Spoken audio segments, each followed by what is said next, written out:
आम आदमी पार्टी की मुश्किलें कम होने का नाम नहीं ले रही हैं। दिल्ली में हार के बाद आम आदमी पार्टी के नेता अब भी तिलमिलाए हुए हैं। अब भी आम आदमी पार्टी के नेता हार पचा नहीं पा रहे हैं। अरविंद केजरीवाल से लेकर संजय सिंह सब इस बात को लेकर परेशान हैं कि वो दिल्ली में कैसे हार गए। जो लोग पीएम मोदी को चैलेंज दे रहे थे वो उन्हें इस जन्म में हरा नहीं सकते। वो अब विधानसभा जाने लायक तक नहीं बचे हैं। दर्शकों, एक कहावत है कि आप खुद से तो वफा कर नहीं सकते और हमें बेवफा कहते हो। कुछ ऐसा ही हाल विपक्ष के नेताओं का है। वो खुद तो वफाई कर नहीं सकते लेकिन हमें बेवफा कहते हैं।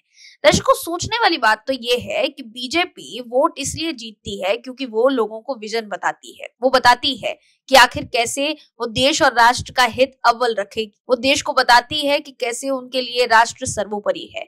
लेकिन विपक्ष तो संवैधानिक संस्थाओं पर ठीकरा फोड़कर अपनी नाकामी छुपाना चाहती है। कैसे बताते हैं आपको इस रिपोर्ट में। दर्शकों, विपक्ष के लोग इन दिनों चुनाव आयोग पर निशाना साध रहे हैं। विपक्षी दलों की आदत हो गई है कि अब वो चुनाव जीत जाते हैं तब खुश होकर सरकार बना लेते हैं और जब हार जाते हैं तब कभी ईवीएम पर सवाल उठाते हैं तो कभी चुनाव आयोग पर। विपक्ष के नेता हार के बाद पहले ईवीएम का राग लापते थे लेकिन अब ईवीएम पर जनता ने उनकी बातों पर भरोसा नहीं किया तो अब वो वोट चोरी का नया मुद्दा लेकर आए हैं। लेकिन चुनाव आयोग भी करारा जवाब दे रहा है। वहीं एसआईआर को लेकर भी वो सवाल उठा रहे हैं। लेकिन वो अलग बात है कि सुप्रीम कोर्ट ने भी एसआईआर पर रोक न लगाकर साफ कर दिया है कि एसआईआर ही है। वहीं अब उत्तर प्रदेश में 2027 विधानसभा चुनाव से पहले पंचायत चुनाव होने हैं। सभी राजनीतिक दल अपनी अपनी तैयारियों में जुटे हुए हैं। इसी क्रम में आम आदमी पार्टी के राज्यसभा सांसद संजय सिंह ने बीजेपी पर गंभीर आरोप लगाते हुए जोरदार हमला बोल दिया है। आम आदमी पार्टी समझ गई है कि उनका सुपड़ा साफ होने वाला है और बीजेपी की जबरदस्त जीत होने वाली है। ऐसे में आप सांसद संजय सिंह ने कहा है कि बीजेपी पंचायत चुनाव से पहले लगभग 1 करोड़ वोट कटवाने जा रही है। उन्होंने ये भी कहा कि पंचायत चुनाव से पहले एसआईआर के जरिए एक बड़ा चुनावी घोटाला करने की तैयारी शुरू हो गई है क्योंकि बीजेपी जनता के बीच अपना आधार खो चुकी है।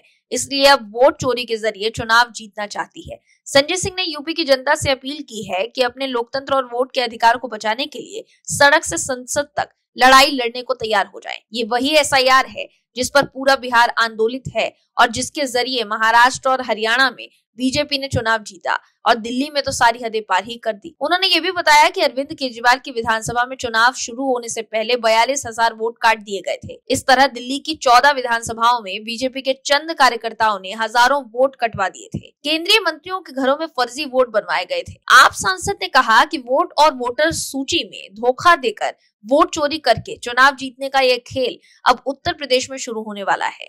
इस बात की चर्चा है कि पंचायत चुनाव से पहले पूरे यूपी में 1 करोड़ वोट काटे जाएंगे। अब कल्पना कीजिए कि कितना बड़ा घोटाला करने की तैयारी है। संजय सिंह ने प्रदेश की जनता से अपील करते हुए ये भी कहा कि अगर लोग अपने राज्य के लोकतंत्र, चुनाव और अपनी पंचायतों को बचाना चाहते हैं तो बाहर निकलकर अपनी आवाज बुलंद कीजिए। केंद्रीय सरकार और चुनाव आयोग के खिलाफ न्यायालय तक अपनी आवाज पहुंचाइए। सड़क से लेकर संसद और सुप्रीम कोर्ट तक लड़ाई लड़ने को तैयार हो जाइए क्योंकि ये एसआईआर उनके वोट के अधिकार को खत्म कर देगा और पूरे देश में जो नारा है वो अब उत्तर प्रदेश में भी लोगों को लगाना पड़ेगा कि गली गली में शोर है, मोदी वोट चोर है। दर्शकों, संजय सिंह की बातों पर कोई भरोसा भी नहीं कर रहा है।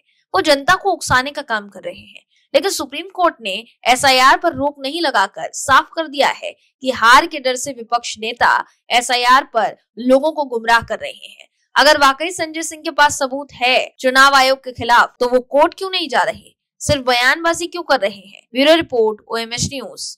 आप दर्शकों से विनम्र निवेदन है कि चैनल को सब्सक्राइब जरूर करें